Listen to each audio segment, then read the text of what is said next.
एक समय की बात है जब बोधिसत्व का राज बनारस में हुआ करता था। बोधिसत्व का जन्म ब्राह्मण परिवार में हुआ था। साल दर साल बीतते जा रहे थे। एक छोटा सा नन्हा सा बालक अब युवा हो चुका था। युवा अवस्था को प्राप्त करते ही उसका विवाह उसकी पसंद के अनुसार उसी के कुल और जाति की कन्या से करा दिया गया। उन दोनों के विवाह के पश्चात उन्हें 3 पुत्रियां प्राप्त हुईं। पहली का नाम था नंदा, दूसरी का नंदावती और तीसरी सुंदरी नंदा। साल बीतते गए, बोधिसत्व का निधन हो गया और उसके परिजनों ने उसका अंतिम संस्कार कर दिया। पर एक अचंभा और एक अजूबा भी हुआ। बोधिसत्व का पुनर्जन्म हुआ और एक स्वर्ण पक्षी के रूप में हुआ। वो भले ही स्वर्ण पक्षी के रूप में जन्मा था, पर उसे अपने पूर्व जन्म का पूरा बोध था। उसे याद था सब कुछ, उसका पूर्व जन्म, परिवार, उसकी पत्नी, उसके बच्चे, सब कुछ। वो दिन प्रतिदिन एक सुनहरे पक्षी के रूप में बड़ा होता जा रहा था, क्योंकि उसका जन्म एक अनूठे सुनहरे पक्षी के रूप में हुआ था, जिसके बहुत सुंदर स्वर्ण पंख थे, आकर्षक और अद्भुत भी। एक दिन यकायक उसे यह बात का बोध होता है कि उसके परिवार में उसकी पत्नी और 3 बेटियां उसके निधन के पश्चात परेशान होंगे और धन के अभाव में गरीबी में जीवन यापन कर रहे होंगे, दूसरों के दान पर निर्भर भी होंगे। उसे अचानक ही अपने सुनहरे पंखों का ख्याल आता है कि वो कितने कीमती हैं। उसे तनिक भी देर न लगी ये सोचने में कि क्यों न वो जाकर इन पंखों को अपनी पत्नी और अपनी बेटियों को एक एक करके दे दे, ताकि वो उसे बेचकर अपना जीवन यापन करके आराम से जीवन बिता सके। बस अब क्या था, वो एक लंबी उड़ान के लिए निकल पड़ता है और अपने घर की छत पर जाकर बैठ जाता है और आवाजें लगाता है। पक्षी की आवाज सुनकर उसकी पत्नी बाहर निकलती है और उसकी पूरी बात को सुनती है। वो बताता है कि वो उसका ही पति है और उसके बच्चों का पिता है। ये उसका नया जन्म है जो कि एक पक्षी के रूप में हुआ है। वो उनके तमाम दुखों को खत्म करने के लिए आया है, वो ऐसा कहता है।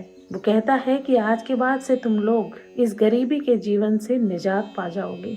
तुम्हें भीख मांगकर खाने की जरूरत नहीं, तुम्हें लोगों के ऊपर निर्भर रहने की कोई जरूरत नहीं पड़ेगी। तुम मेरे पंखों को बेचकर पैसे ला सकते हो और अपना जीवन आसानी से बिता सकते हो। तुम एक एक करके मैं तुम्हें ये पंख दूंगा, तुम इन्हें बाजार में जाकर बेच लेना और अपने जीवन को बदल लेना। मुझसे तुम्हारा ये कष्ट देखा नहीं जाता। ऐसा कहकर वो उन्हें एक पंख तोड़ के दे देता है। उसकी पत्नी उस स्वर्ण पंख को जाकर के बेच देती है और उससे बहुत सारा उन्हें धन मिलता है। इस प्रकार से वह पक्षी बीच बीच में आता और अपने एक एक पंख को उन्हें तोड़कर देता। ये बहुत दिनों तक चलता रहा। उसकी पत्नी और बच्चे अब गरीब नहीं थे, वो बहुत अच्छा जीवन अब बिता रहे थे, क्योंकि स्वर्ण पंखों का लाभ उन्हें मिल रहा था। स्वर्ण पंख इतने कीमती थे कि उसकी पत्नी और उसकी 3 बेटियां अब एक बहुत ही अच्छा जीवन बिता रहे थे। अचानक ही उसकी पत्नी के मन में एक लोभ आता है। वो अपनी पुत्रियों से कहती है कि हमें जानवरों की बातों पे यकीन नहीं करना चाहिए। क्या पता तुम्हारे पिता इसके अंदर जो हैं वो अचानक से आना बंद कर दें और हमारा धन का स्रोत खत्म हो जाए।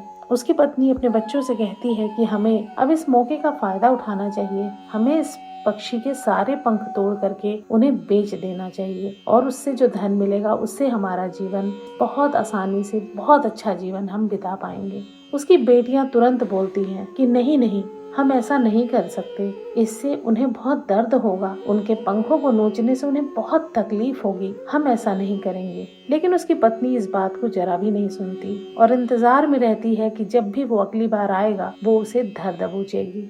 वो बिल्कुल ऐसा ही करती है। जैसे ही स्वर्ण पक्षी उसके घर पे आता है वो उसे दबोच लेती है और एक एक करके सारे पंख नोच डालती है। उस ब्राह्मण की पत्नी को ये नहीं पता था कि अगर स्वर्ण पक्षी के पंख उसकी इच्छा के विरुद्ध नोचे जाएंगे तो वो किसी काम के नहीं रह जाएंगे। वो स्वर्ण पंख अब स्वर्ण पंख नहीं थे, बल्कि एक सारस के पंख के रूप में बदल चुके थे। वो इतने कठोर और इतने क्रूर लग रहे थे कि जिन्हें शब्दों में नहीं बताया जा सकता। ब्राह्मण की पत्नी देखती है कि ये पंख तो अब स्वर्ण पंख ही नहीं है। उसे बहुत दुख होता है। स्वर्ण पक्षी के जब सारे पंख नुच चुके होते हैं तो वो निर्धारित करता है कि अब इस घर में उसका कोई आवश्यकता नहीं और वो एक लंबी उड़ान भर के चला जाता है।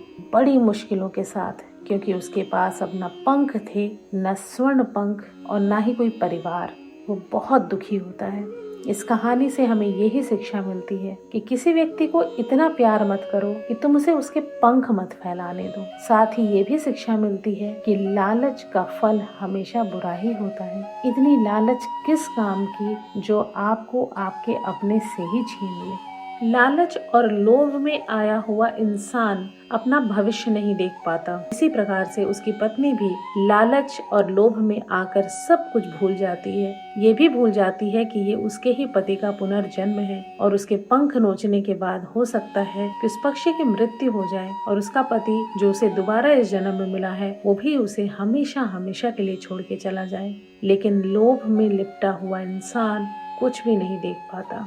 मन के अंदर से लोभ को तुरंत खत्म करिए, क्योंकि लोभ इंसान को धीरे धीरे खत्म कर देता है। आपको इस कहानी से क्या शिक्षा मिली कमेंट सेक्शन में जरूर बताइएगा। तो चलिए हम मिलते हैं अगली कहानी में। तब तक हंसते रहिए, मुस्कुराते रहिए और जीवन में खुशियां बांटिए, क्योंकि जो आप बांटते हैं वो एक दिन आप तक लौट के जरूर आता है। नमस्कार।